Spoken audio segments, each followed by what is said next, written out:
ध्यान क्या है? ध्यान से आप क्या तैयारी कर रहे हो? ध्यान आपको किस मंजिल की ओर ले जाता है? ध्यान है मृत्यु की तैयारी। एक बार ओशो ने कहा था, जो व्यक्ति आत्मज्ञान के मार्ग पर है उसे सबसे पहले मृत्यु की तैयारी करनी होगी। अगर आप मृत्यु के लिए तैयार नहीं हैं तो आपको कभी आत्मज्ञान नहीं घटेगा। आप केवल मात्र ये शरीर ही बनकर मर जाएंगे। आप में से बहुत से लोग पूछते हैं कि मैं कौन हूं? मैं कौन हूं ये कोई छोटा सवाल नहीं है जिसे बस यूं ही पूछ लिया। आप संसार में अपने आप को जो भी कुछ समझते हैं या जो भी आपकी पहचान है वो आपको समाज से मिली है, बाहर से मिली है। लेकिन आपका असल होना क्या है? यही आत्मा की खोज है। आपको जो नाम दिए गए हैं वो तो केवल आपकी ब्रांडिंग है। कोई किसी की कॉपी है, कोई चालू ब्रांड है, कोई ब्रांडेड है। दुनिया में लोगों की अलग अलग कैटेगरी हैं। ये सभी कैटेगरी हमने ही डेवलप की हैं। लेकिन असल में आपका जो होना है उसी की खोज आत्म खोज कहलाती है। और आत्मा की खोज के लिए सबसे पहले तो आपको अपनी मृत्यु की तैयारी करनी होगी। आप इसे ऐसे समझें, देखिए मृत्यु का अर्थ क्या होता है? यानी शरीर का गिर जाना, इस भौतिक शरीर का नष्ट हो जाना। लेकिन क्या शरीर के नष्ट होने पर सब कुछ नष्ट हो जाता है? आज तो विज्ञान भी ये कहता है कि नष्ट होने जैसा कुछ भी नहीं है। आप एक कण को भी नहीं मिटा सकते। सब कुछ केवल बदलता है, रूपांतरित होता है। और ध्यान करता क्या है? ध्यान में होता क्या है? आप अपने शरीर को शिथिल कर देते हैं। जैसे जैसे आपका शरीर शिथिल होने लगता है आपकी सांसें भी कम या छोटी होने लगती हैं, जिसके अनुरूप आपके विचारों में भी परिवर्तन होते हैं। यानी आपके विचार कम होने लगते हैं।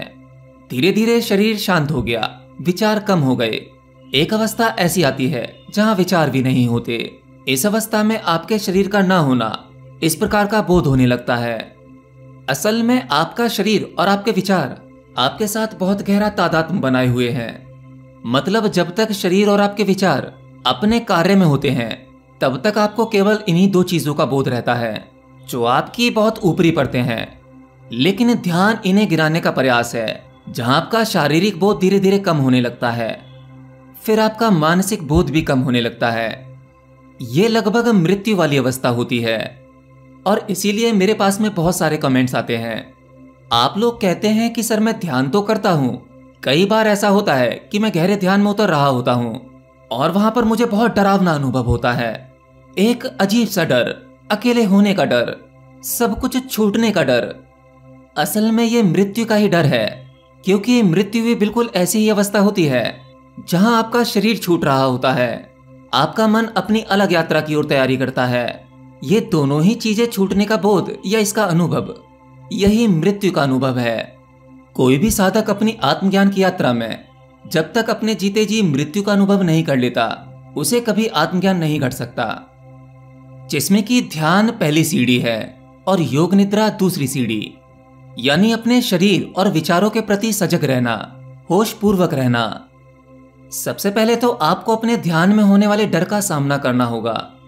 ध्यान के साथ साथ रात्रि में योग निद्रा करनी होगी, ताकि मृत्यु के समय जब ये शरीर आपसे छूटेगा आप अपने शरीर और विचारों को दूर खड़ा देख पाएंगे, मृत्यु को नजदीक आते हुए देख पाएंगे। मृत्यु वाली घटना कैसे होगी, किस तरह से शरीर और आत्मा अलग होगी, वो सभी चीजें होश पूर्वक देख पाएंगे। तो संभव है कि उस एक पल में भी घटना घट सकती है। जब भी आप रात को सोने जाते हैं तो केवल इतना होश साधने का प्रयास करें कि नींद किस प्रकार आती है, किस प्रकार शरीर शांत पड़ा रहता है, धीरे धीरे आपकी आंखें कैसे बंद होती हैं। बस केवल उस पल आपको होश साधना है। आपको रोजाना सोने से पहले यह संकल्प करना है कि मैं जागूंगा और जागते हुए अपने शरीर को सोते हुए देखूंगा। नींद कैसे उतरती है, नींद में आपको कैसा अनुभव होगा, वो आपको जागते हुए देखना है।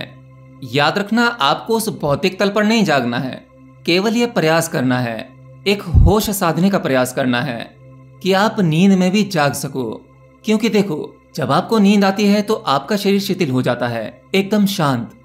शरीर अपने सभी कार्य रोक देता है, केवल भीतरी कार्य चलते हैं जो प्राकृतिक रूप से ही चलते हैं। जैसे आपकी सांसें चल रही हैं, आपके शरीर के भीतरी ऑर्गन्स काम कर रहे हैं, मन भी आपका काम करता है जो आपको सपने दिखाता है। बस आपका वो शरीर, विचार और मन, इनके अलावा भी कुछ ऐसा है जो ये सब कुछ होश पूर्वक देख सकता है, बस आप वह देखना सीखें, उसकी तैयारी करें। अगर आप रोजाना संकल्प करके इस प्रकार से सोएंगे तो आप धीरे धीरे अपनी नींद को आता हुआ देख सकेंगे, फिर आप नींद में भी जाग सकेंगे। ऐसे में एक योगी 8-10 घंटे की नींद केवल 2 घंटे में ले सकता है।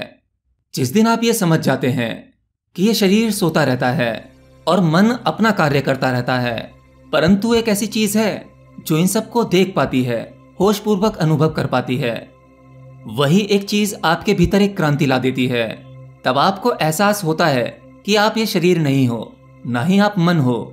मृत्यु जैसी कोई चीज नहीं होती, बस केवल शरीरों को बदलना, इसी को मृत्यु का नाम दिया गया है। आपके जीवन में क्रांति के लिए, एक बड़े परिवर्तन के लिए सबसे पहले आपको अपने डर को जीतना होगा और मृत्यु के डर से परिचित होना होगा।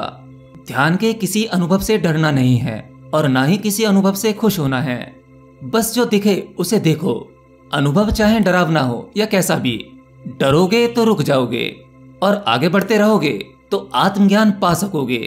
एनीवे, आत्मा और शरीर के बारे में मैं कुछ और भी डिटेल वीडियो बनाऊंगा, क्योंकि किसी भी ध्यान में उतरने से पहले, आत्मज्ञान में उतरने से पहले आपको कुछ बेसिक जानकारी होना बहुत आवश्यक है और हमारी वीडियोस के माध्यम से मैं आप तक उस जानकारी को पहुंचाता रहूंगा।